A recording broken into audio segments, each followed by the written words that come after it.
coisas aí. Você está igual o ancião se virando nos 50. Você está se virando nos 50 aí, o pau está torando. Eu estou olhando para o céu aqui, ó, em Taubaté, está azulzinho, porém, no Oriente Médio, a coisa complicou. Na Europa, complicou. Está chegando avião da China no Irã, meu Deus! Né? A pergunta é: por quê, para quê, qual é o objetivo? Detalhe: a guerra vai completar o seu 7º dia daqui a pouquinho, 7 dias de guerra, e o estrago é bizarro em Israel na parte civil e avassalador na parte militar do Irã. Os curdos estão entrando no Irã, 5 milícias curdas. Logo nós teremos, né, um banho de sangue acontecendo dentro do território iraniano, ok? E, de certa forma, era esperável uma reação por terra. E quem vai fazer isso são os curdos. 5 milícias curdas estão entrando ali. Não vai haver misericórdia, não vai haver misericórdia, e nós vamos ver o maior banho de sangue da história do século XXI, a contar, provavelmente, do dia de amanhã, quando as tropas começarem, né, o enfrentamento com a destruição da capacidade aérea e de mísseis por conta de Israel e os Estados Unidos da América. Né? Nós vimos aí o enterro das meninas, eles colocaram 171, não vimos o enterro das 24 mil que eles mataram, inclusive que eles violentaram, e temos 180 mil mulheres presas. Meu Deus! Efraim, meu amigo, como é que nós estamos hoje em relação a essa bagaceira toda? Ah, sim, eu já ia esquecendo. E o banco Blaster, o Taster, um dos indivíduos importantíssimos, preso, se desviveu misteriosamente em Brasília. Meu Deus! O cara passou para a eternidade dentro da prisão, gente. Parece filme, hein? Parece filme. Mas é Brasil, hein? Brasil. Vamos lá, meu amigo. E aí, vamos como é que nessa. a gente Olha, tá? primeiro eu quero comentar o comentário do Luiz Almeida, que ele falou uma grande verdade. Ninguém fala de como está Israel. O Luiz Almeida está 100% correto na sua análise, porque eu vejo todo mundo falar da guerra do Irã, mas ninguém fala. E eu quero dizer que hoje, não agora, porque ainda estamos aí agregando as pessoas, para não dar informação duas vezes, eu vou dar uma atualização de que está havendo distúrbios civis dentro de Israel por causa da guerra. Ou seja, mais sério do que isso, pode ser que eu mostre a vocês hoje dados reais de que pode entrar uma guerra civil dentro de Israel por causa da guerra. Então, talvez o lado americano também se aproveite disso. Não, o problema é que os americanos também estão tendo problemas dentro dos Estados Unidos por causa da guerra. Essa guerra não é uma unanimidade em todos os lugares. Então, assim, e eu vou mostrar o porquê. Mas aí, como eu falei, o Luiz Almeida falou uma coisa, está tendo uma situação, não é aquela coisa, todo mundo aplaudindo, não é bem assim, e vou mostrar isso aí daqui a pouco. Outra coisa que eu acho que a gente podia começar, doutor Alex, é sobre a pregação messiânica dentro do exército americano. Não sei se você acompanhou essa notícia, ela já é de 1 ou 2 dias atrás, mas nós não comentamos aqui, que é o seguinte, eu estou tentando falar mais baixo, que minha esposa falou que quando eu estou em live eu falo alto pra caramba, e é verdade, que eu não me ligo que eu estou falando alto. Aí hoje eu estou super controlando a minha São voz. dois, são dois. A mulher também. Você não está ouvindo? Eu falei, não sei se eles estão me ouvindo. A gente fica empolgado e começa a gritar quando não precisa gritar, né? A gente pode falar baixo com a mesma empolgação. Então eu vou tentar hoje me auto. Ela queria que eu baixasse um programa num telefone reserva que a gente tem aqui só de ajuda, para ficar na minha frente com decibéis, para eu controlar o meu alto. Então, Eu deixa eu achei que... ajudar. Deixa eu ajudar ela aí.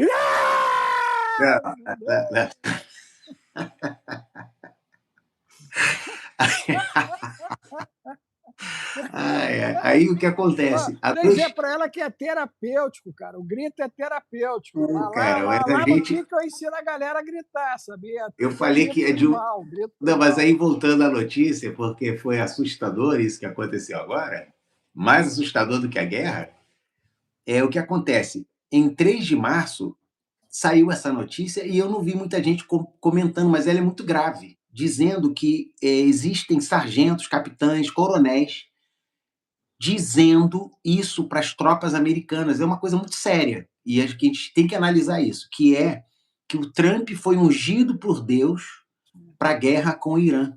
E que esta guerra, e isso veja, e que essa guerra é o início do Armagedon. Uma coisa é alguém que é profeta, alguém que é estudioso, teórico, comentarista de rede social como nós, falar isso. Outras são os comandantes do exército americano dizer isso para as tropas, que eles estão num serviço divino. Olha isso. A Operação Fúria à época, um grupo de vigilância religiosa recebeu mais de 200 reclamações de soldados, dia 3, que foram informados por seus comandantes de unidade de combate que o presidente Trump foi ungido para acender o fogo no Irã, que trará o Armagedon e o retorno de Jesus.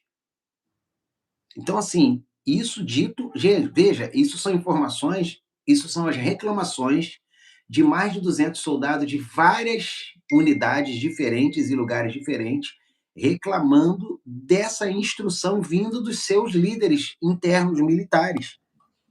E é interessante, né? Porque quando você lê lá em Daniel, capítulo 11, 39, assim fará ele nas fortalezas, com um Deus estranho, ao qual reconhecerá e a quem engrandecerá, e os fará dominar sobre muitos, e repartirá a terra por ganância. Daniel 11, 39.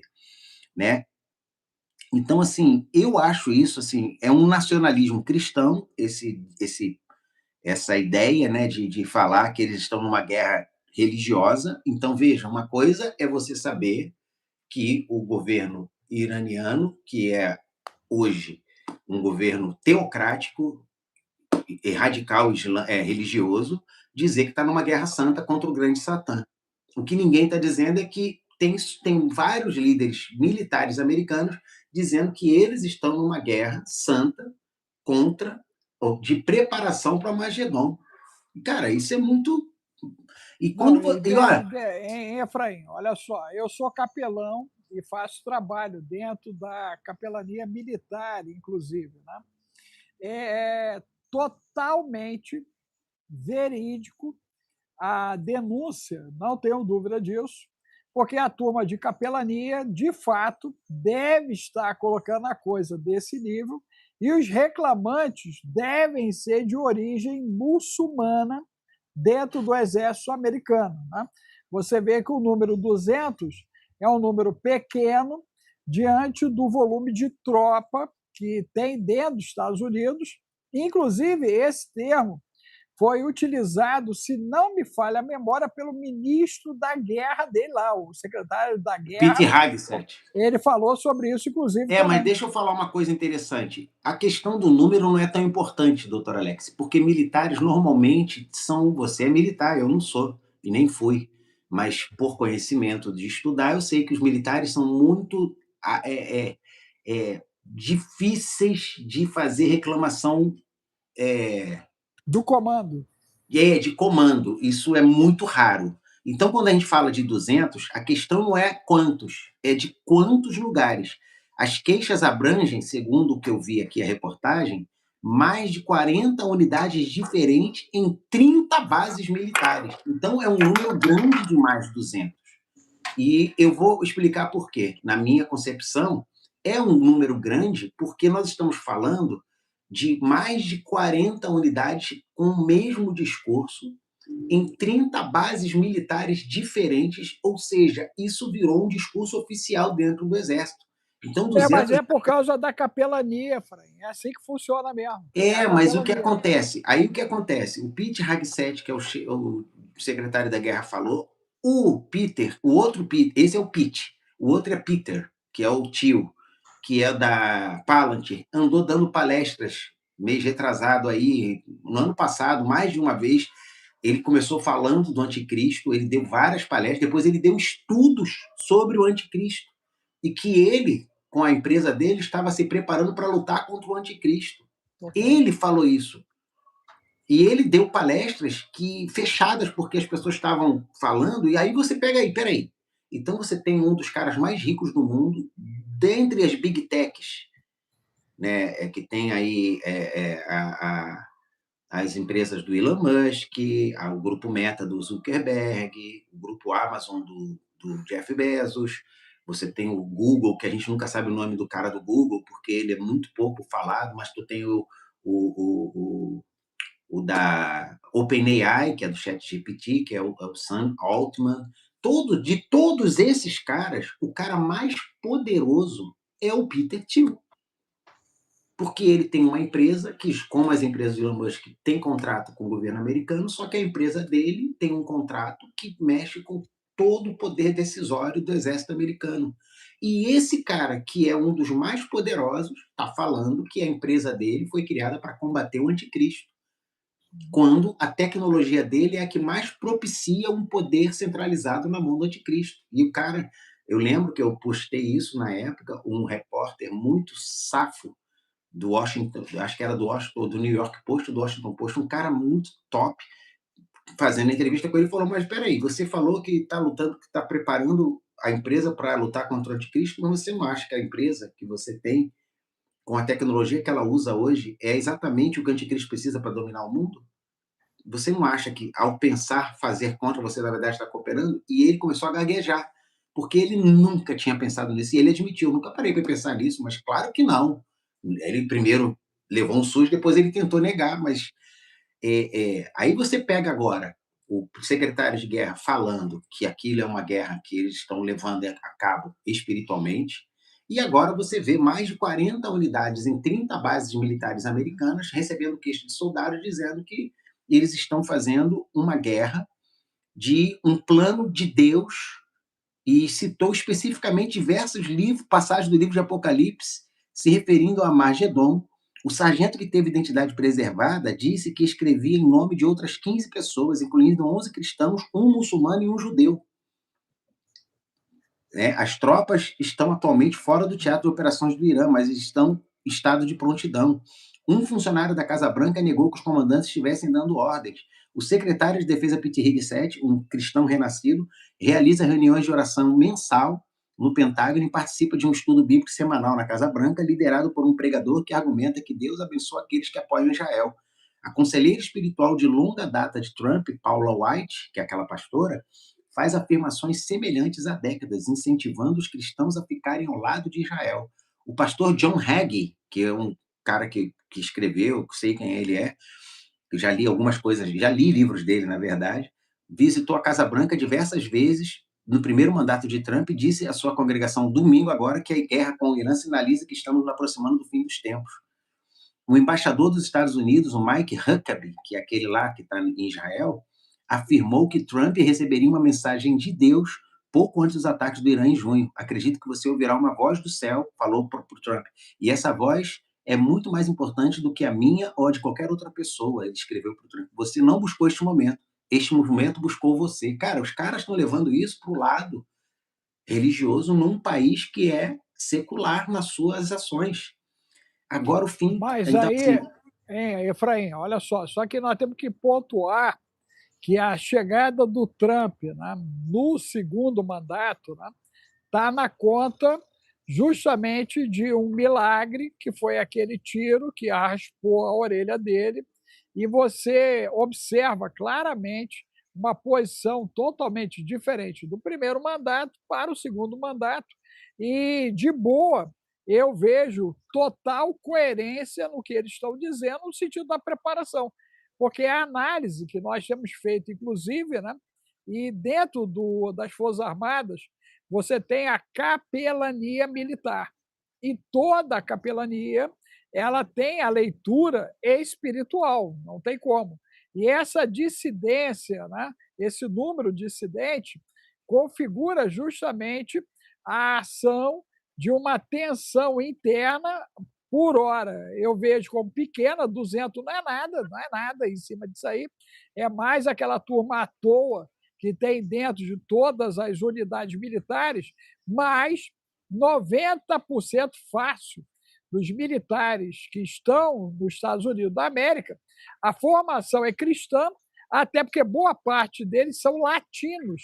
E o latino, ele é o cara mais cristão do planeta hoje, né? São os latinos, cara. Você Mas a vê. questão é que você está analisando o número de pessoas, tu está falando da mentalidade do exército. Eu estou falando da aceitação ou assunção, assumindo que o Não, mas comando. então, Não, eu não, eu tô ia com. falar, deixa eu terminar, meu raciocínio é outro. Eu estou falando como o comando dos militares americanos está assumindo uma posição teocrática na postura de guerra, coisa que não é comum ao exército, a nenhum exército ocidental. Uma Olha só, coisa. se você olhar na Primeira Guerra, o americano teve essa posição, na Segunda Guerra também, à frente. Dá uma levantada aí, você vai ver, inclusive, Eisenhower fazendo citações também nesse sentido. Porque sempre o conflito, a religião, ela vai estar presente o tempo todo. E o cristianismo é a bandeira ocidental, que, segundo o Islã, é o grande Satã, até porque a Rússia corroborou a, o desvio de conduta do Ocidente, mas, por coerência, o Trump está tentando corrigir isso, né? Você lembra que ele entrou com essa correção. A ideia dele é os princípios cristãos, é a Bíblia, ele tem trazido a Bíblia, e, na realidade, o que está acontecendo é uma polarização para Gog e Magog. Por isso, talvez, os capelães falaram da questão do Armagedon e citaram o Trump como ungido, porque você mesmo tinha dito que Trump estava para Ciro, para os judeus, como ungido de Deus na moedinha do templo. Lembra que você trouxe isso aqui? Não, tudo isso que você está falando é o fato de que eles sempre fizeram. A questão é fazer. Não fizeram isso no ataque de 12 dias, não fizeram isso nos ataques que os Estados Unidos fizeram nas últimas guerras. Sim, Eles não conclamaram isso na guerra com o Iraque, não conclamaram sim. isso na guerra com o Afeganistão. Nunca no exército moderno, desde a Segunda Guerra, em nenhum outro tipo de conflito, e foram vários, né, muitas dezenas de conflitos que os Estados Unidos se envolveu, em nenhum deles eles alegaram, nem mesmo nesse último, que eles já atacaram lá, eles falaram que estavam fazendo um serviço divino. A questão é agora. E o porquê agora? Primeiro, porque o ataque aconteceu no dia 28 de fevereiro, num alinhamento planetário de 6 planetas, que nós sabemos que é um sinal celestial importante para a leitura de sinais. Segundo, por que que os Estados Unidos decidiu fazer isso agora e por que que o aumento da pressão, quando eles estão numa guerra com uma nação que diz que está defendendo a sua fé, eles vêm e dizem que estão defendendo a fé, eles sabem muito bem que esse momento para fazer esse discurso é criar um clash civilizacional. Uhum. Eu estava vendo um comentário de um analista dizendo que pode haver uma grande perda, praticamente assim, irreparável, para os países da CCG, que é o grupo, né, de árabe, que é o grupo árabe que tem aquela terra, porque eles têm ali plantas petrolíferas como sendo a principal base de economia, de recursos, toda aquela beleza e riqueza que aquela Península Arábica tem hoje, Bahrein, Emirados Árabes, né, que é Dubai, Abu Dhabi, Omã, Arábia Saudita, tudo é baseado no petróleo. Aí o que o Irã está fazendo? Atacando os campos petrolíferos, os portos de exportação, criando uma condição. Aí o cara acrescentou: e se eles começarem a atacar as chamadas plantas de dessalinização? Porque tanto o Irã quanto os países árabes dependem da água dessalinizada, porque eles não têm condições de manter a água potável. Então, por exemplo, Dubai é um lugar que 90% é de pessoas expatriadas, ou seja, 90% das pessoas que sustentam Dubai com aquela coisa toda são estrangeiros, que nessa questão de guerra meteram o pé de lá, porque eles têm para onde voltar. Não são cidadãos que vivem ali e que vão morrer ali. Eles não vão escolher morrer em Dubai. Então, pode-se criar agora, com essa guerra, uma situação de irrecuperável em termos sociais e econômicos para aquela região toda, se começarem a atacar os campos de petróleo e também as plantas de dessalinização de água. O Irã e os países arábicos, eles todos dependem desse sistema. Então, eles têm um sistema que parece muito forte, mas na verdade é um sistema muito frágil, que tem uma dependência muito grande de determinadas áreas da economia e da indústria. E que, se isso for afetado, já era. Não é só a questão do Estreito de Hormuz. O Estreito de Hormuz afeta, por exemplo, a China, afeta o Japão, porque 40% de todo o consumo energético da China passa pelo Estreito de Hormuz, através do petróleo e todos os commodities relacionados a isso, energético da China. Enquanto para o Japão é quase 60%. E a China já começou a gritar e falar para o Irã: não pode fechar o estreito, a gente precisa de sair aberto, cara. Você está doido? Você quer esmagar a gente com seu guerra? Não, nós somos aliados ou o quê? Mas é o seguinte: o que não entenderam, e eu acho isso, que eles ainda não perceberam, que o Irã não está num conflito, o Irã está na guerra de Armagedon deles, vamos botar assim. Para o Irã, essa é a grande guerra pela qual eles se prepararam nos últimos 60 anos. Né? Desde a 79, 55 anos de revolução. Eles estão há 55 anos se preparando para uma grande guerra com o sionista e com seu grande aliado, o grande Satã dos Estados Unidos. Então, para eles, é uma guerra final. Eles não estão nisso para fazer algumas tranqueiras aí de 2, 3 semanas e depois sentarem para negociar. Eles não estão para negociar. E vamos dizer assim, eles já estavam nisso, entraram nessa guerra com esse discurso, e no primeiro dia, o último prego que faltava para fechar o caixão era a morte do seu grande ícone, que era o Ali Khamenei. Então o Irã não vai parar essa guerra, ou ele vai ser... Agora, deixa eu entrar um pouquinho aí, Efraim, em cima do que você está colocando, porque nós tivemos a Espanha, né, dizendo não, e em menos de 24 horas ela dizendo sim. Houve uma mudança de posição na Espanha, né? Depois do cara ter cuspido o marimbondo, alguém puxou a orelha dele lá forte e o cara mudou e teve que engolir a língua dele. Ponto 1. Ponto 2. A França, ela é responsável diretamente por essa revolução com o Khomeini, que estava na França e foi levado por um avião francês para liderar essa bendita revolução. E aí o Macron, né, lançando aquele bendito submarinozinho, ok?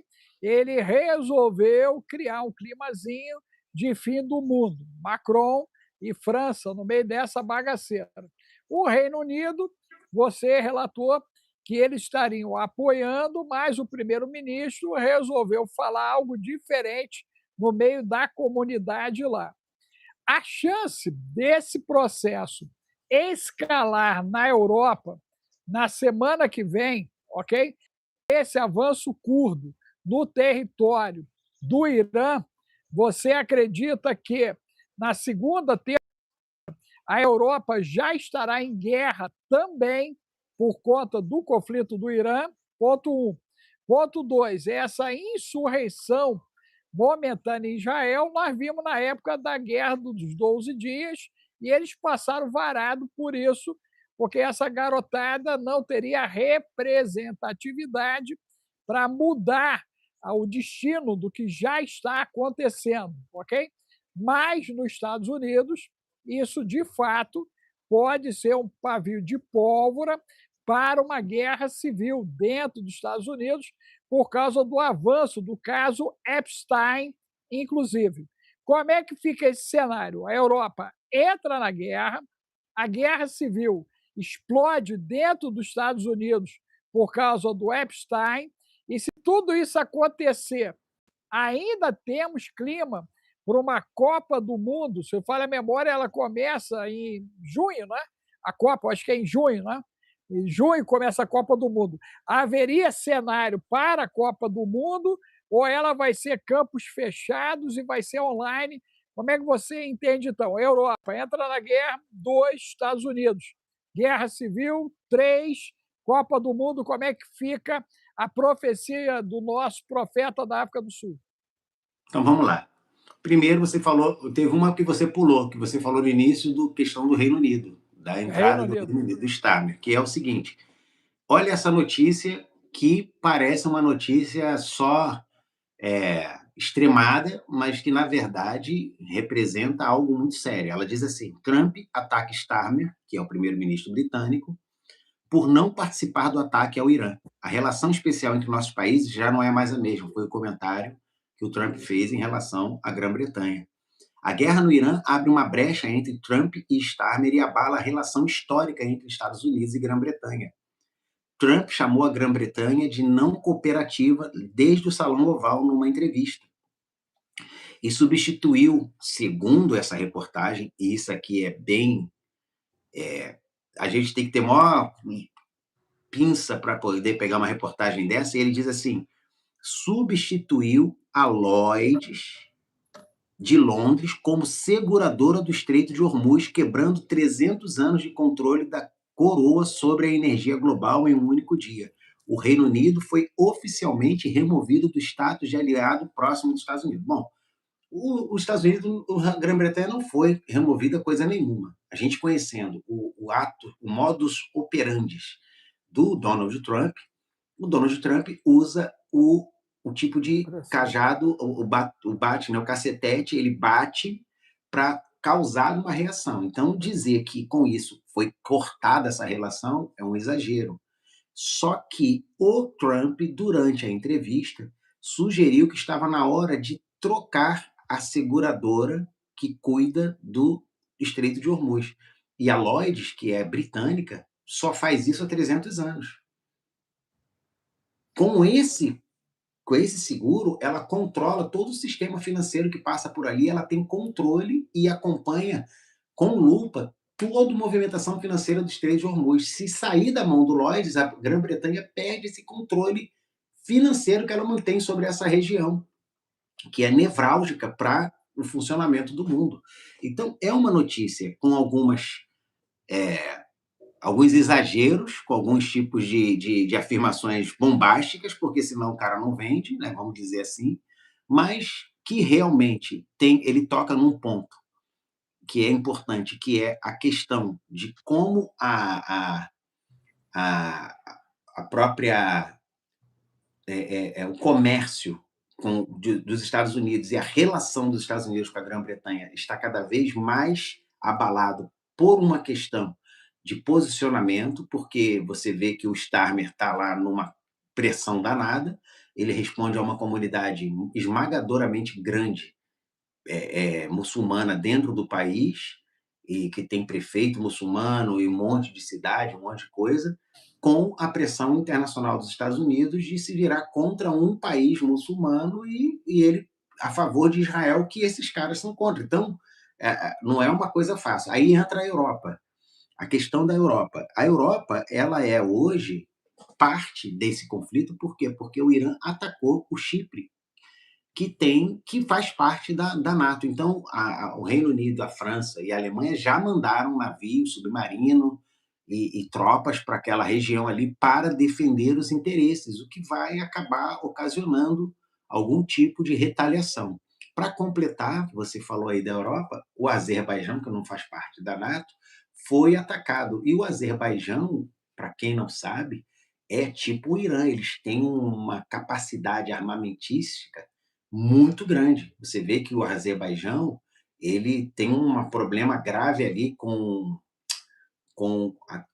tem muita aí no Brasil, muita gente que é desse país, que é o vizinho do Azerbaijão, fala aí que estava em toda hora em conflito com o Azerbaijão. A Armênia? Armênia. Você vê que o Azerbaijão ele é muito mais forte do que a Armênia, cara. Muito mais forte. Mas a Armênia tem o apoio de quem?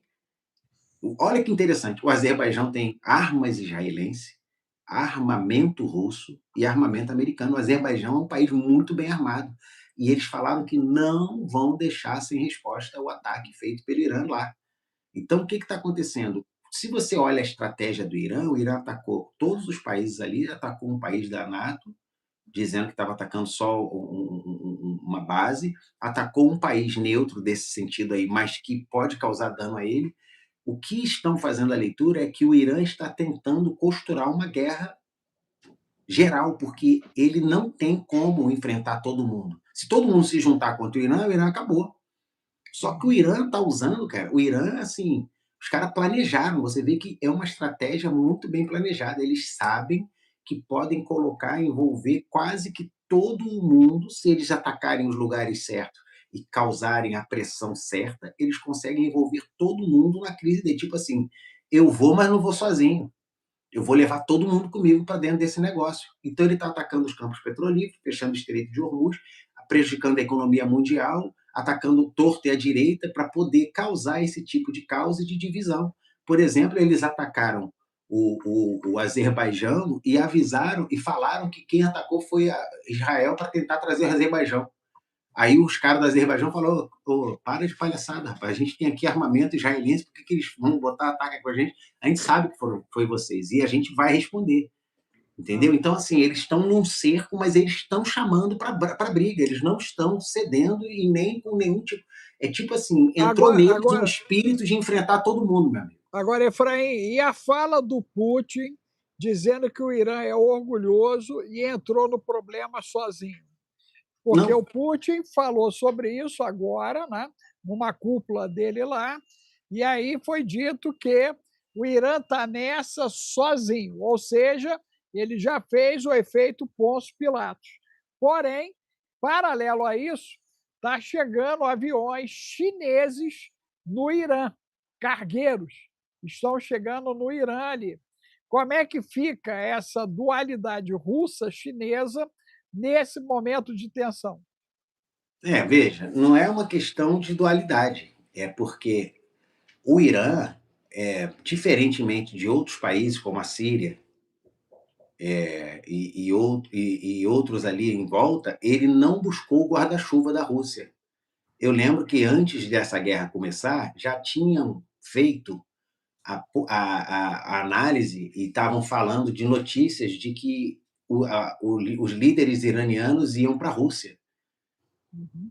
A Rússia, ela tem uma característica de apoiar, fazer essa jogada toda, tal política, mas ela é muito assim voltada para ela como sendo o centro das ações. E o Irã, apesar de ser aliado e ter contado com ela e ter apoiado ela na guerra com a Ucrânia, essa coisa toda, o Irã não tem a característica de se submeter e nem de se resvalar em ninguém. O Irã, ele falou uma verdade, o Irã é orgulhoso e faz as coisas pela sua própria vontade. Você vê que o próprio líder, ele podia ter... Quer ver uma coisa? Aí eu vou entrar num assunto que eu acho que foi o do Luiz Almeida, que está participando aí desde o início. Ele falou assim: ninguém fala do problema de Israel, então eu vou precisar falar do problema de Israel, porque estão surgindo distúrbios civis contra policiais e militares dentro de Israel, perpetrado por judeus e por israelenses. Por quê? Porque o Netanyahu, assim que começou a guerra a sério, foi para a Alemanha, para um bunker. O Netanyahu não está em Israel. O Netanyahu meteu o pé para a Alemanha, está lá dentro de um bunker, comandando o país de fora. Isso caiu muito mal, cara. Caiu muito mal dentro do povo israelense, judeu. E segundo os relatos que estão lá, principalmente de Tel Aviv e Haifa, a situação aponta para uma desobediência civil organizada e um colapso da disciplina militar, coisa que é muito improvável pode estar acontecendo hoje dentro de Israel. Com mais de 200 edifícios reduzidos a escombros e das redes sociais sugerem vários reservistas se recusaram a se apresentar para o serviço. A posição deles é que, se a liderança, que Netanyahu, está ausente, por que deveriam arriscar suas vidas? Já que o líder que está mandando eles arriscar está seguro em outro país, fora do Mas ponto. ele não apareceu, Efraim, no meio dos escombros, visitando-os. Tem uns 3 dias, ele estava andando no meio dos escombros lá. Doutor Alex, as imagens que a gente vê é uma coisa, isso aqui é dito por judeus que vivem em Israel, dizendo que o cara está na Alemanha escondido, ele está causando um problema. Mas tu checou essa informação? Ela é Não, isso verdadeira? aí é verdadeira, só que você não vai ver isso nas reportagens, porque os caras não podem mostrar fraqueza. Isso é verdadeiro, isso não é feito pelo Irã, por exemplo. Isso aqui é uma reportagem feita dentro de Israel. Por isso que o Luiz Almeida, eu gostei do comentário dele, ele falou no início, ele falou, ninguém está falando nada de Israel, porque parece que Israel está coeso. Israel esteve coeso naquela guerra de 12 dias, eles eram um só, cara. Agora, olha que interessante, ao mesmo tempo que tem... Aí eu vi uma reportagem, um artigo de um jornalista israelense mostrando aviões de Israel chegando com israelenses voltando para a terra deles para estar dentro da terra durante a guerra. Por isso que está causando essa confusão. Por que o Netanyahu foi para fora? Isso soa muito mal, mas não foi só isso. Há uma crise de deslocamento interno, porque a Guarda Revolucionária Islâmica está, segundo o relato, tornando-se visível no terreno. Os bunkers subterrâneos de Israel estão superlotados. Muita escassez de alimentos e medicamentos, as tensões estão aumentando com incidentes de pessoas atacando umas às outras e militares enfrentam sérios desafios para controlar a situação. Na ausência de Netanyahu, que deixou Israel e foi para a Alemanha quando o conflito mais recente começou, grupos extremistas dentro de Israel teriam começado a se armar. Esses grupos estão tomando decisões independentemente do governo, o que pode levar o país a uma guerra civil interna. Israel está atualmente lutando em duas frentes, uma contra o Irã e seus aliados, e internamente contra uma estrutura doméstica em colapso. Ou seja, se o Netanyahu não voltar urgentemente e mostrar a cara no meio de tudo, como você falou, e mostrar que está lá para isso pode causar um problema mais grave do que a gente imagina. Aí foi preso um Agora, cara, Efraim, só para terminar, foi um cara tirado de dentro do Congresso americano, um CEO americano, todo fardado, a segurança tirando ele à força, porque ele era contra os Estados Unidos lutar essa guerra. E ele falou que representava muita gente dentro do militarismo que não quer também. Então, essa guerra está longe de ser uma unanimidade, mesmo dentro dos países que estão usando ela. eu ia dizer o seguinte, que a pessoa aí da notícia, né, ela falou do Irã e seus aliados, né? Quem seriam os aliados do Irã nesse momento, já que o Irã aparentemente está em voo solo? Um.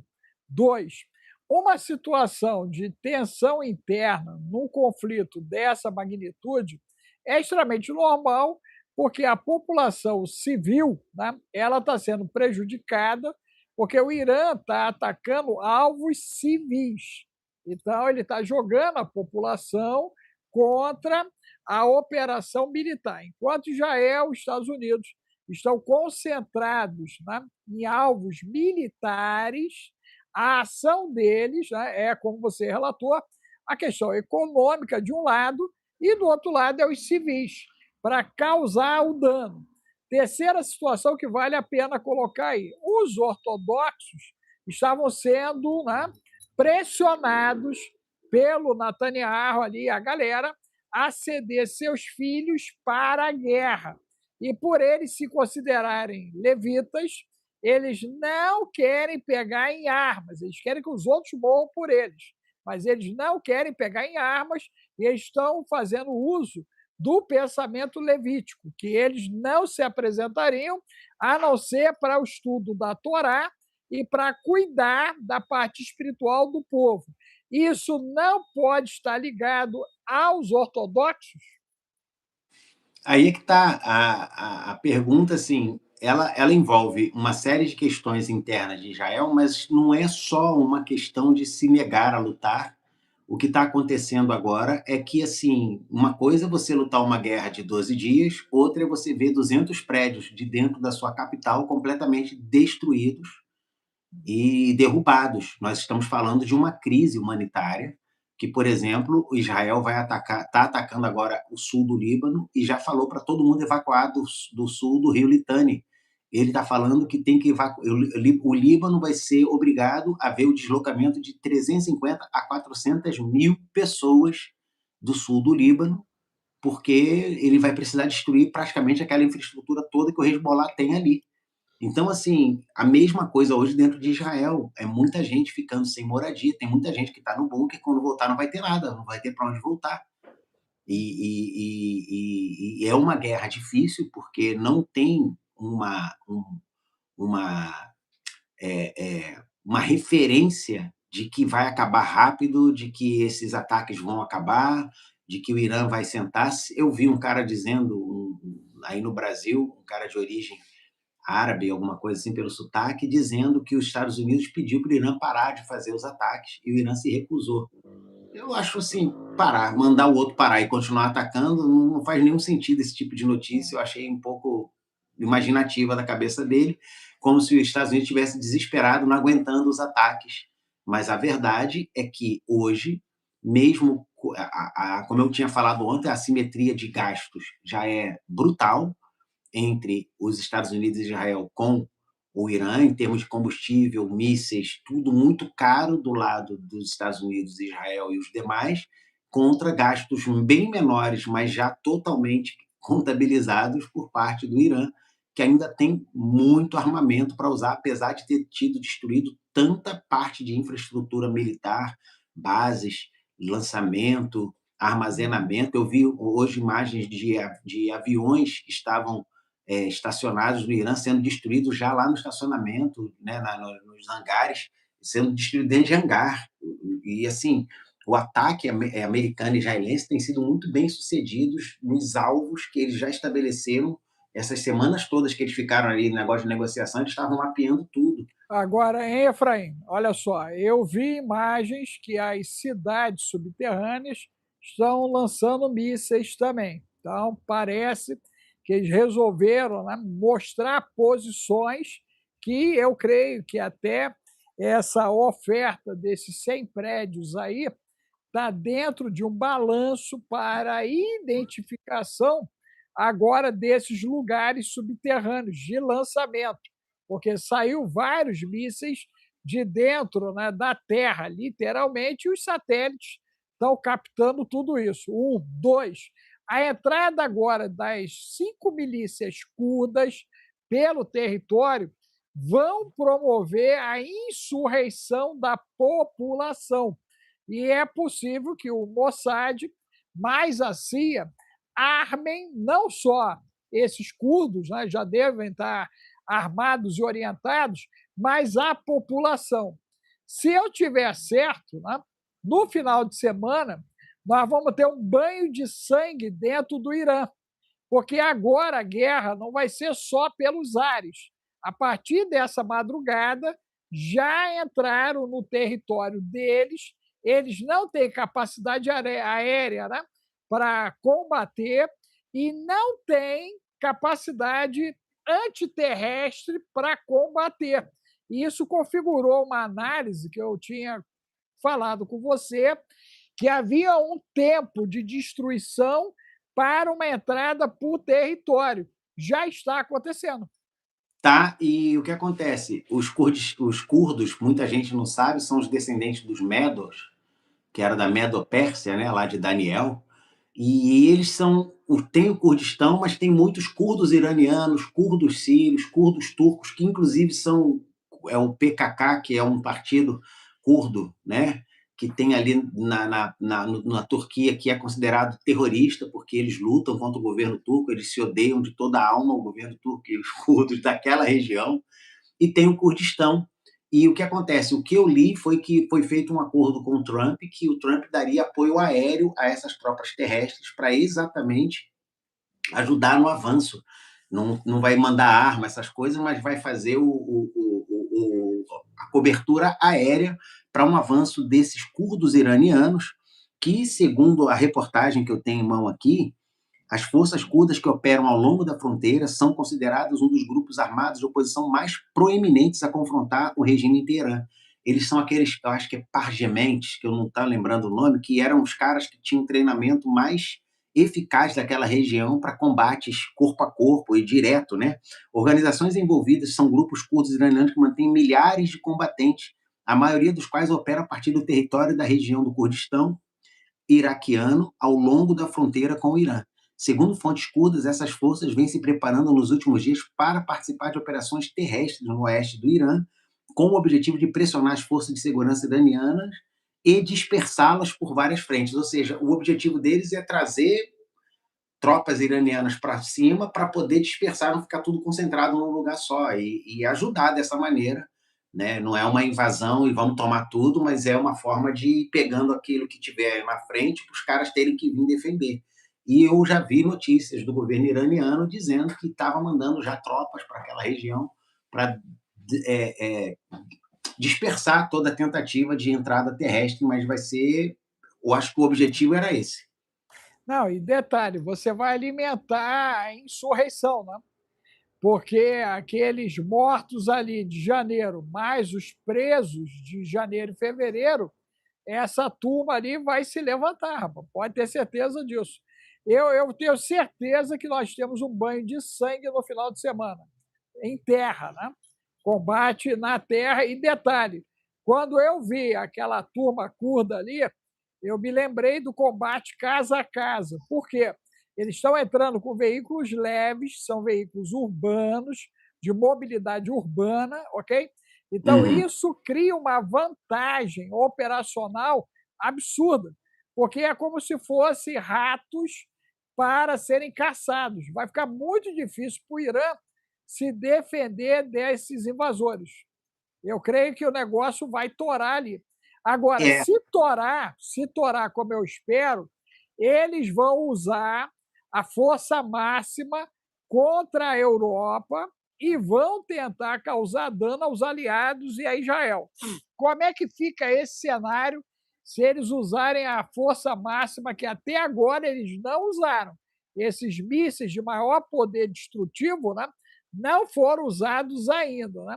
Então, nós temos talvez aí 4, 5 dias para o troço tomar uma proporção absurda, mas absurda aí mesmo, lembra, absurda. eles têm mísseis muito mais potentes que eles começaram a usar um ou outro, mas ainda não usaram ele na sua Sim, totalidade. Só sim. que Estados Unidos e Israel também não usaram suas forças mais potentes, estão fazendo ataques aéreos localizados, como você falou, inclusive em Teherã.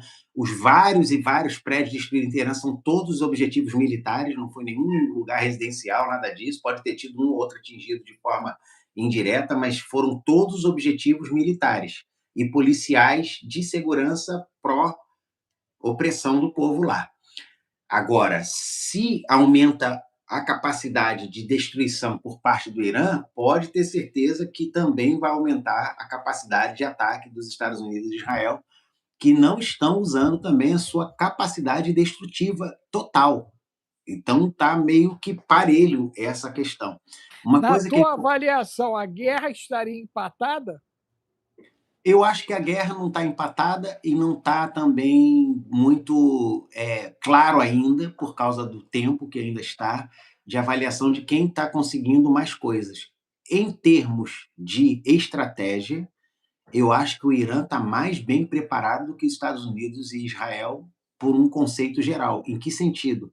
Eles estão envolvendo um monte de país e trazendo um monte de prejuízo para muita gente, causando muito mais uma comoção internacional em termos de prejuízo do que os Estados Unidos e Israel, que acreditavam que em 1, 2 semanas iam dissuadir depois que destruíssem todos esses objetivos militares que eles têm contato. Eles achavam, parece, pelo tipo de ataque que estão fazendo, que o Irã ia ter que jogar a toalha. E tudo que a gente está vendo é o contrário. O Irã não só não joga a toalha, como começou a atacar tudo e todos, sabendo que, por exemplo, a Arábia Saudita já disse que vai responder, o Catar já disse que vai responder, o Azerbaijão já disse que vai responder, todo mundo disse que vai responder, mas ninguém respondeu.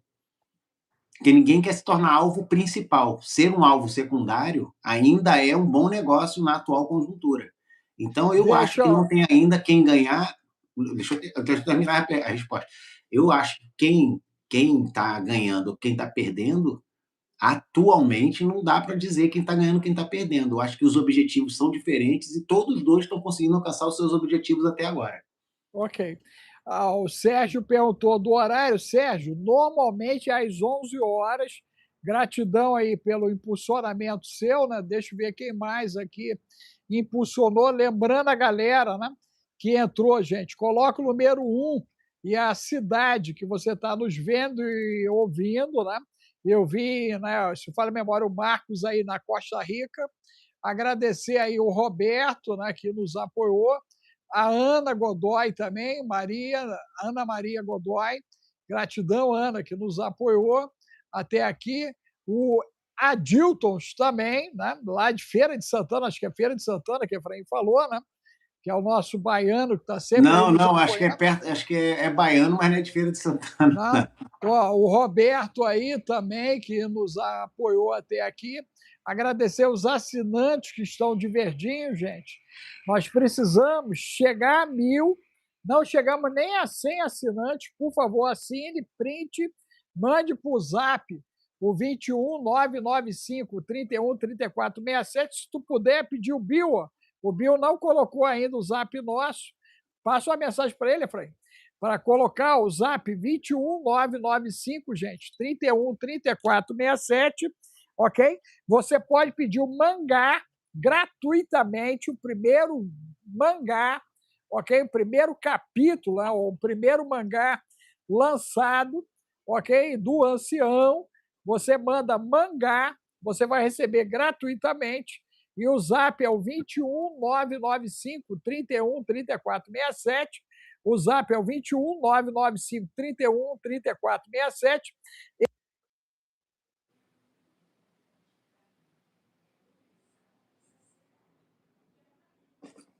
Será que ficou mudo para vocês, doutor Alex? Para mim, ele ficou mudo. Ó, deixa o pessoal ver lá aí quem está mudo, que um dos nós dois está mudo. Talvez seja eu. Acho que mutou o doutor Alex. Mudo eu ou mudo o doutor Alex? Ah, tá. Estão me ouvindo então, né? Se estão me ouvindo, diga ouvindo ou ouço. Bota ouço para mim, para eu ver que estão me ouvindo, por favor, gente. Eu já vi que eu já sei que o doutor Alex mutou, mas eu tô aqui. Já vi, galera. Ah, obrigado, Elric. Pô, eu só pedi para eu não ficar falando sem estar sendo ouvido. Então vamos lá. O doutor Alex está me ouvindo, né? Está me ouvindo? Doutor Alex, vê se o seu microfone não perdeu a bateria, não descarregou. De repente não é nenhuma configuração, porque no início da live a gente teve aquele problema com o seu microfone. Ou você está sem sinal. Acabou de voltar. Acabou de voltar. Voltou agora. Deixa eu falar aqui então um pouquinho, doutor Alex. Só um minutinho, para eu fazer aqui esse raciocínio. Ó, você travou de novo.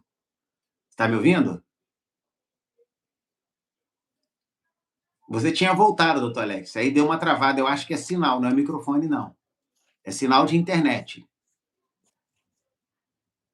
Parece ser sinal de internet, não é microfone, não. Mas deixa eu falar aqui, enquanto você está consertando aí, é muito importante a gente entender qual é a mentalidade do mahdismo. O que é o mahdismo?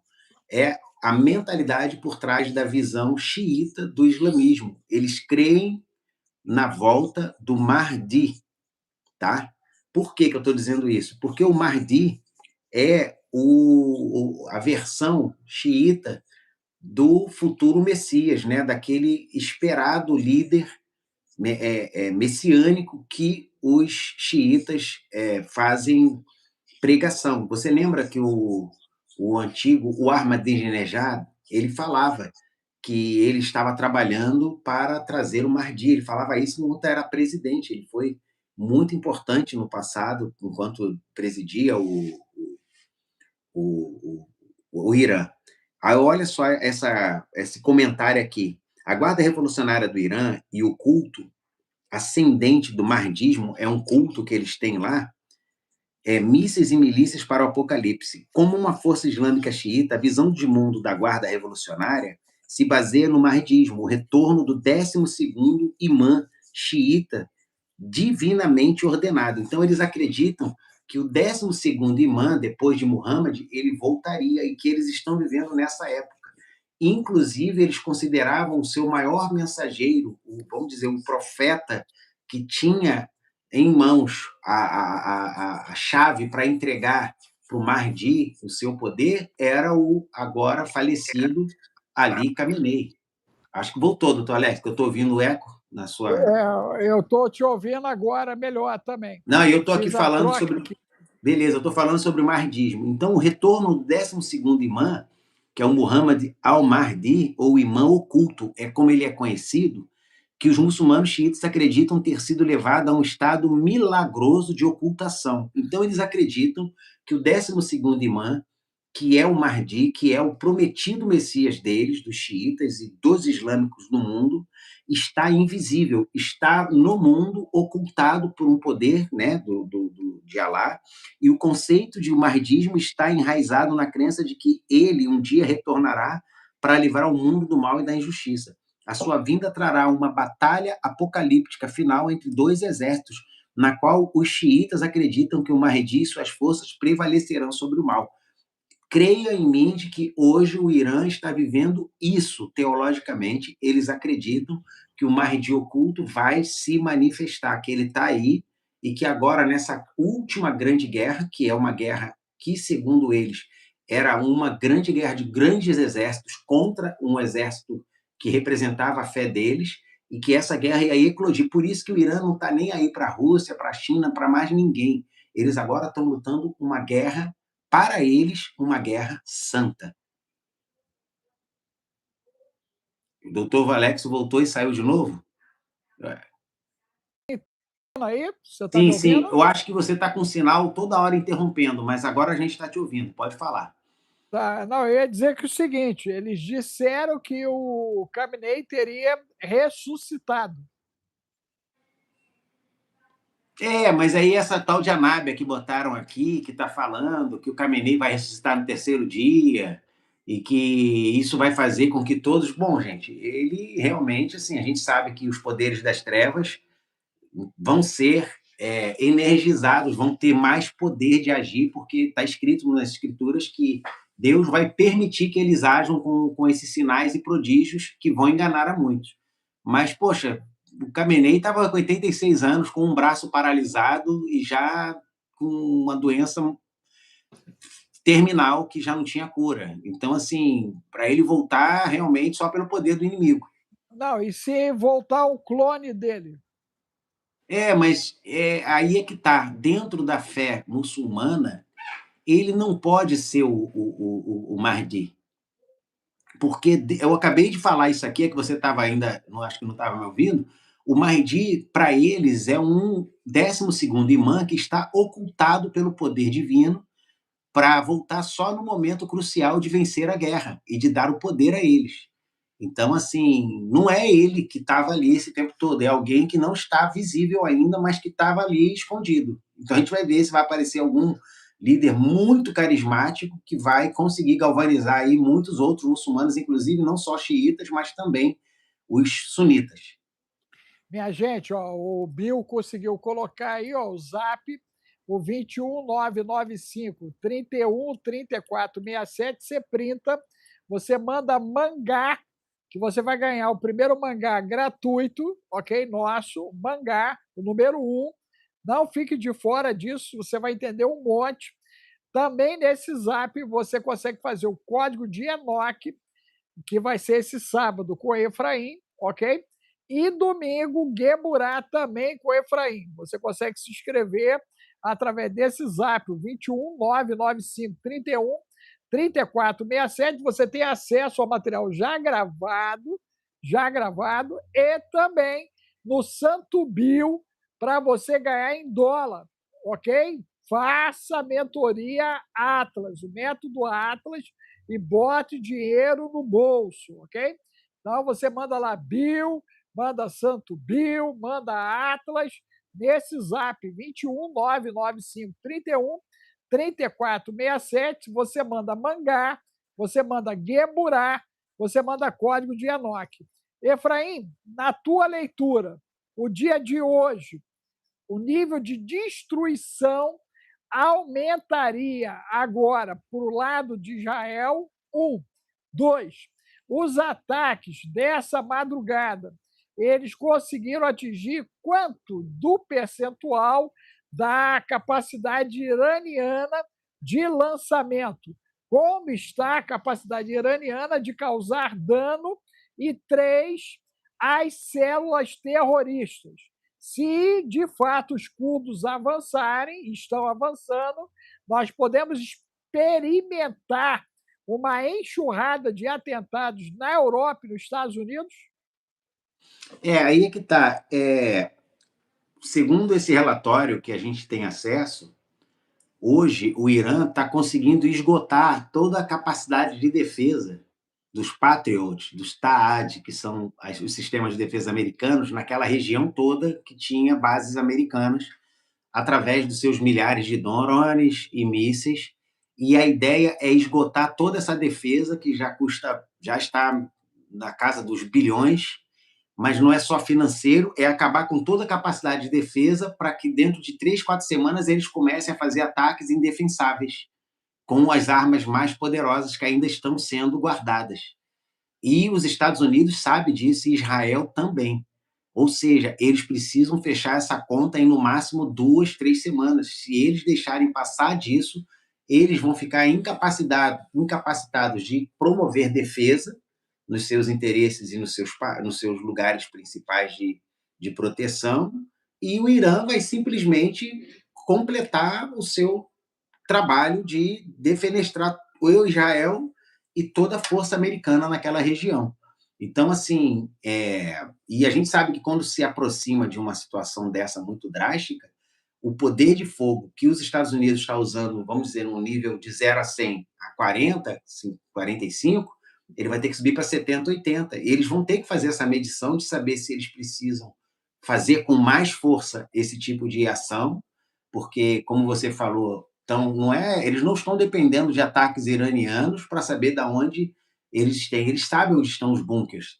Eu acho que ainda não chegou no ponto de começar a atingir as chamadas cidades subterrâneas, que são cidades a muitos metros abaixo, e mesmo aqueles destruidores de bunkers têm dificuldade de chegar lá, né, para a destruição. Então, de repente, eles terão que fazer, e eu acredito que pode chegar a esse ponto, não estou afirmando, de Israel precisar usar armamento atômico tático, que são aquelas armas de grande destruição, mas localizadas, que não causam aquela coisa massiva, né, como Hiroshima e Nagasaki, mas um armamento que possa neutralizar praticamente alguns quilômetros em volta do lugar atingido, bons quilômetros em volta do lugar atingido. Eles já têm tudo mapeado, a gente não pode esquecer que, apesar de não terem tropas terrestres de dominação e conquista, tem muitos efetivos de inteligência israelense e já Estados Unidos, e a gente tem como provar essa afirmação, porque teve pilotos de caças que foram abatidos sobre o Irã, e simplesmente chegou um grupo de salvamento israelense e americano e retirou os caras de lá, não foram capturados. Como é que os caras chegaram dentro do Irã tão rápido? Tipo, minutos depois, os caras já estavam lá recuperando os pilotos, porque os caras estão dentro do Irã, mas eles não estão lá com forças de controle, de dominação, mas estão com forças de causar muitos, muitos danos ao Irã. E eu acho que já Israel não vai depender só dos ataques aéreos. Os ataques aéreos foram para pegar as principais partes de ataques, mas eu acho que vai começar um tipo de guerra interna, meio de inteligência, para poder ir neutralizando vários alvos ao mesmo tempo. E eles precisam fazer isso no máximo 2, 3 semanas, que é quando se calcula hoje, pelo conhecimento de estoque, que esses armamentos de defesa hoje, que estão a defesa desses ataques a partir do Irã, estão atuando. Eles não podem manter isso por muito tempo, porque não tem o suficiente para manter isso por meses e meses a fio. Mas apesar de que, quando a gente ouve esse tipo de relatório, eu não me impressionam muito, porque diziam a mesma coisa da Rússia, que ia acabar, que a Ucrânia ia acabar. Os caras já vão fazer 4 anos que não acabou coisa nenhuma, nenhum dos dois lados para de atacar. Ou seja, os caras aumentam a produção e continuam fazendo as suas tratativas de ataques e danos no inimigo. Eu lamento que a gente tem 440 pessoas, mas só 270 likes, né? A gente podia ter pelo menos passar de 350, mas é difícil. Todo dia tem que ficar implorando por like. Eu acho muito chato e cansativo.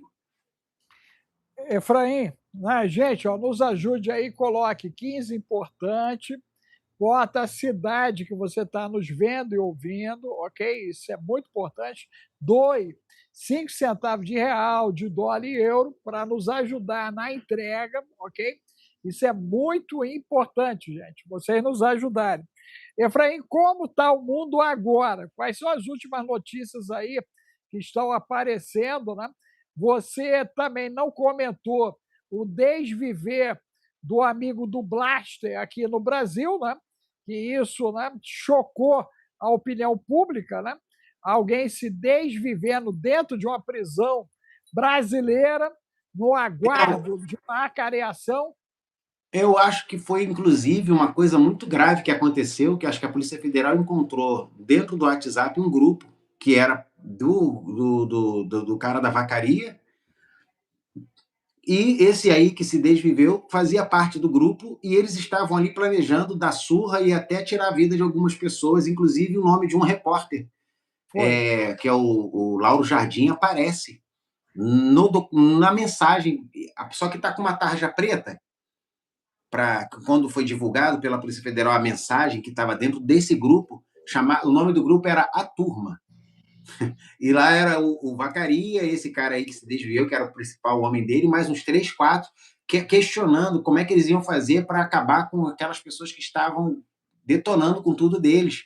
Inclusive, esse repórter, a gente tem que dar um jeito de calar ele. Aí, só que o repórter, aí aparece uma tarja preta. Aí, só que quando você vai no documento e escreve assim, procurar nomes, que você sempre tem essa opção, você bota lá o Jardim e vai para cima da tarja preta. Ou seja, os caras apagaram o nome, mas esqueceram que a referência ao nome continua no texto. Então, quando você clica o nome e vai para a tarja, o Lauro Jardim aparece, que é um dos caras que mais está denunciando aí esse escândalo, né? E, assim, e olha que interessante, cara, o Netanyahu foi para a Alemanha, deve já ter voltado depois desse escândalo todo aí, já deve estar lá em Israel de novo, né? Fingindo que não, só fui lá resolver um negócio. Mas, por acaso, o André Mendonça, que deu essa ordem de prisão, também estava na Alemanha. E eu lembrei que tem um profeta chamado, um profeta indiano, que eu acompanhei ele há muitos anos, que é o Sadhu Sunga Selvaraj. Ele é um homem, assim, eu gosto muito da pregação dele, sempre gostei, um cara com muita inspiração. E ele falou uma coisa há muitos anos atrás, ele falou que Deus tinha revelado a ele que a sede do anticristo seria na Alemanha. Ele disse isso, ele falou, a sede do anticristo vai estar na Alemanha. E, cara, quando ele falou isso, e até hoje você não consegue imaginar por que é a Alemanha, mas por acaso agora o Netanyahu vai para a Alemanha, o André Mendonça manda uma ordem da Alemanha, e eu comecei a conectar os pontos, que não posso dizer que está tudo relacionado, mas a gente tem que ficar de olho bem aberto com a Alemanha, porque a Alemanha está ganhando essa relevância, de repente, aí em acontecimentos completamente desconectados, mas quem sabe é um sinal de que alguma coisa vai se concentrar ali e a Alemanha vai aparecer de uma outra maneira aí nos próximos meses aí com uma relevância internacional. É forte, hein? Isso aí é forte. Copa do Mundo, vai acontecer ou não?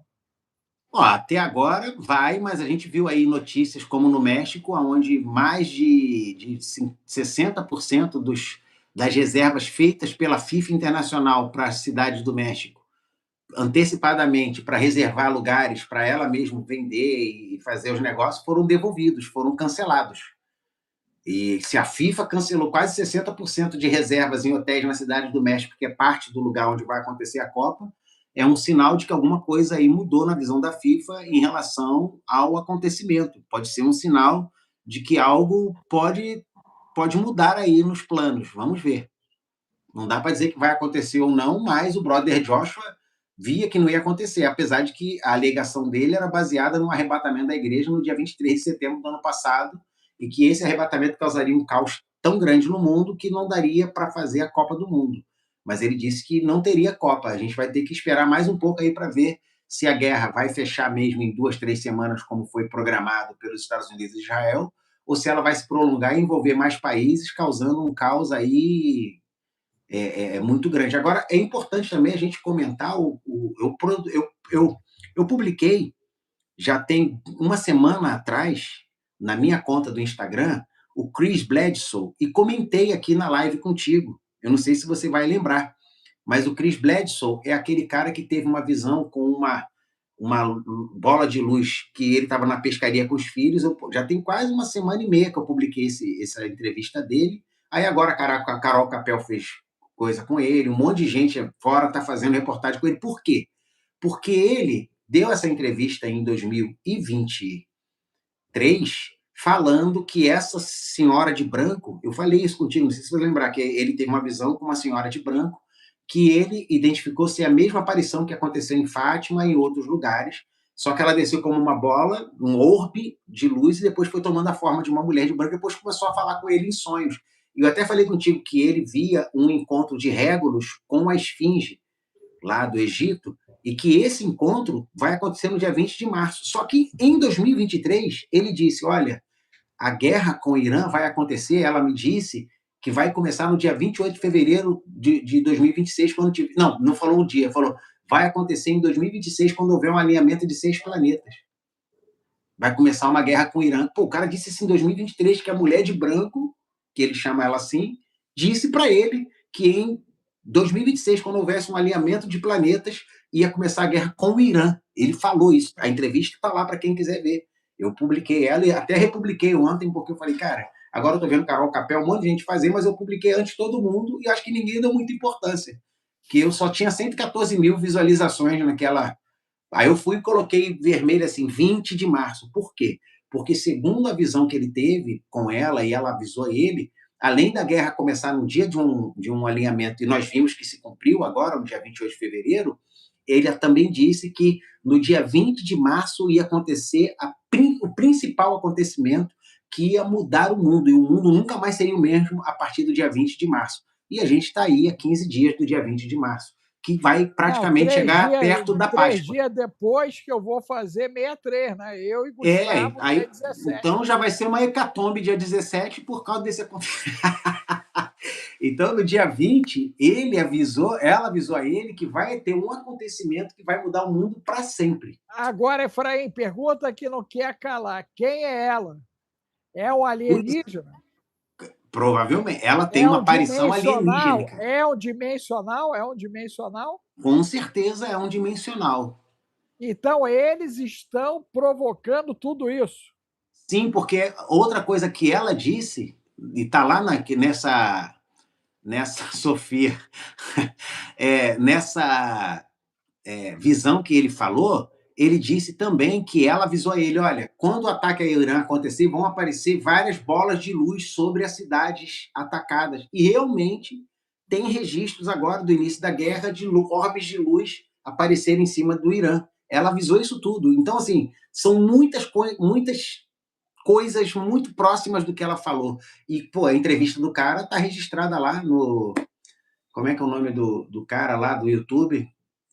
Eu agora não lembro o nome dele, Ryan, eu acho que é o Sean Ryan, que entrevistou ele, e lá no Sean Ryan, o cara falou em 2023 tudo isso que a gente está vendo acontecer agora. Então, assim, está acontecendo muito especificamente. E ele disse que a data principal é dia 20 de março. Efraim, nós temos aí, dentro dessa leitura, né, 4 coisas para a gente começar a fechar esse conceito da guerra. Olha aí o Gold Brazuca, lê aí, ó.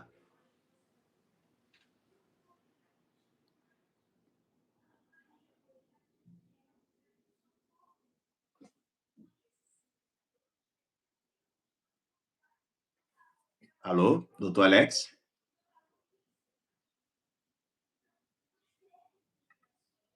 Acho que travou de novo o doutor Alex, acho que ele foi mexer ali. Estão me ouvindo, gente? Quem travou fui eu.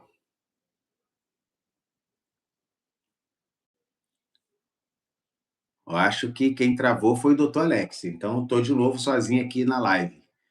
E o que o Gold Brazuca escreveu, que eu pedi para ele dar uma olhada, é que a Régulos é uma estrela da constelação de Leão. E a gente tem aí o Papa Leão, né? E a Esfinge é uma quimera relacionada a Leão também, é verdade, ela tem um formato meio leonino. E segundo a revelação que ela deu a ele, nesse dia 20 de março, a Régulos vai estar 100% alinhada com a esfinge, com o pé da esfinge, no meio da pata da esfinge. E o mais interessante, e acho que foi a Carol Capel que observou isso, é que o símbolo eu acho que é da questão eu acho que a tropa aérea espacial dos Estados Unidos tem uma estrela apontando exatamente num símbolo muito parecido com a esfinge.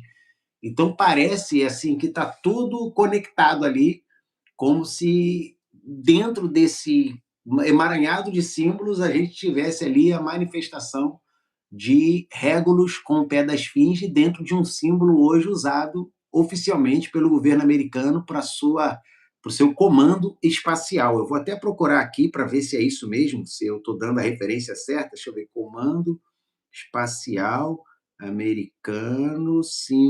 Eu acho que é isso.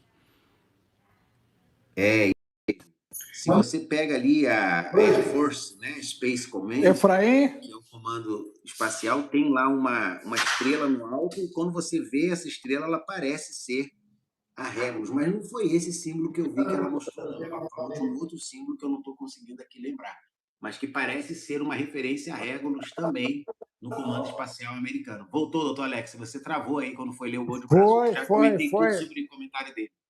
Eu ia perguntar para você a respeito dessa movimentação em relação ao desacobertamento. O desacobertamento pode estar ligado a esses acontecimentos. O senhor voltou, mas voltou com som baixo, mas eu estou te ouvindo, eu espero que o pessoal esteja ouvindo normalmente. O desacobertamento pode estar ligado, sim, a esse acontecimento aí que a gente vai ver, segundo a mulher de branco, que ele diz, que fala para ele ainda, aparece em sonho, conta um monte de coisa para ele, que no dia 20 vai mudar, pode estar totalmente relacionado com a questão do desacobertamento, porque, segundo ela, vai mudar a forma que o mundo vê as coisas, como se a gente tivesse entrado num novo patamar. Quem sabe vai estar ligado aí também a essa questão do desacobertamento, que está muito próximo de acontecer também, né? Está tudo conectado. Essa aceleração de acontecimentos, Efraim, essa pauta, né? Você acredita que nós entraremos numa situação irreversível enquanto humanidade? Um, dois, o bendito do Vaticano está calado, cara. O leão não fala nada. Mas você vê que a Régulus, ela faz parte da constelação de Leão. E nós temos um Papa que é o Leão XIV. E é interessante que pode ser que ele esteja calado para que, quando abrir a boca, ele esteja já acomodando uma situação que vai trazer aí um pânico no mundo todo. Eu pensei nisso.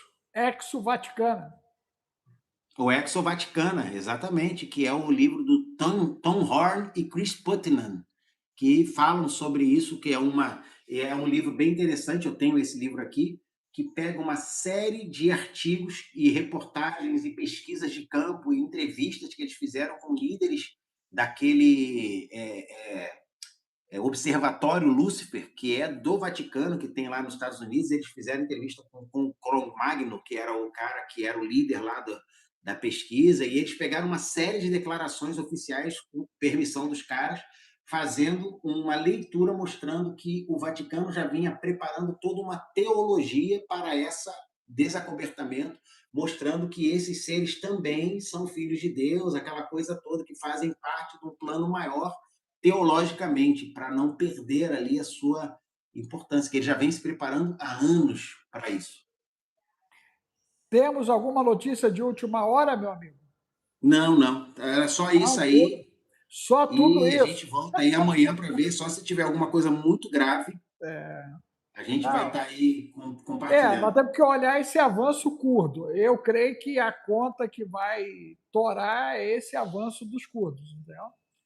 Ok? Minha gente, zap 21 995 31 34 67.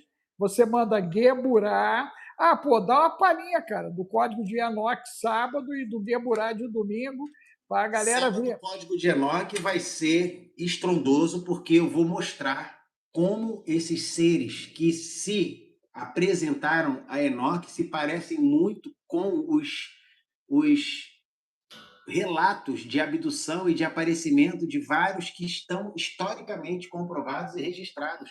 e como Enoque acabou introduzindo, né, essa conexão e como isso pode parecer com os dias que a gente está vivendo hoje. Como é que isso se dá? Quais são os sinais bíblicos e também de escritos que podem fazer essa conexão? Como é que esse código pode estar, inclusive, fazendo uma comparação com várias religiões que surgiram de aparições desses chamados dimensionais, mas que em Enoque são chamados de vigilantes. Quem são os vigilantes? Segundo Enoque, eles estão também confirmados na Bíblia? Em que textos? Como é que eles aparecem? Como é que eles se manifestam? Que parte eles são? Qual a hierarquia deles no céu? Para eles poderem ter acesso à Terra. Por que eles conseguiram se manifestar na Terra e tomar corpos humanos e forma humana? Por que houve essa permissão? Então, tudo isso a gente vai estar falando a partir de sábado aí no Código Enoque. Rapaz, vai ficar pequeno, hein, gente? Você manda código de Enoque aí, sábado, vai ser às 9 horas de Brasília, é isso? É 9h30, mais ou menos. 9h30 de Brasília, gente. Então, você se inscreva no Zap 21 995 31 34 67. Aí você manda Santo Bill também para ganhar em dólar.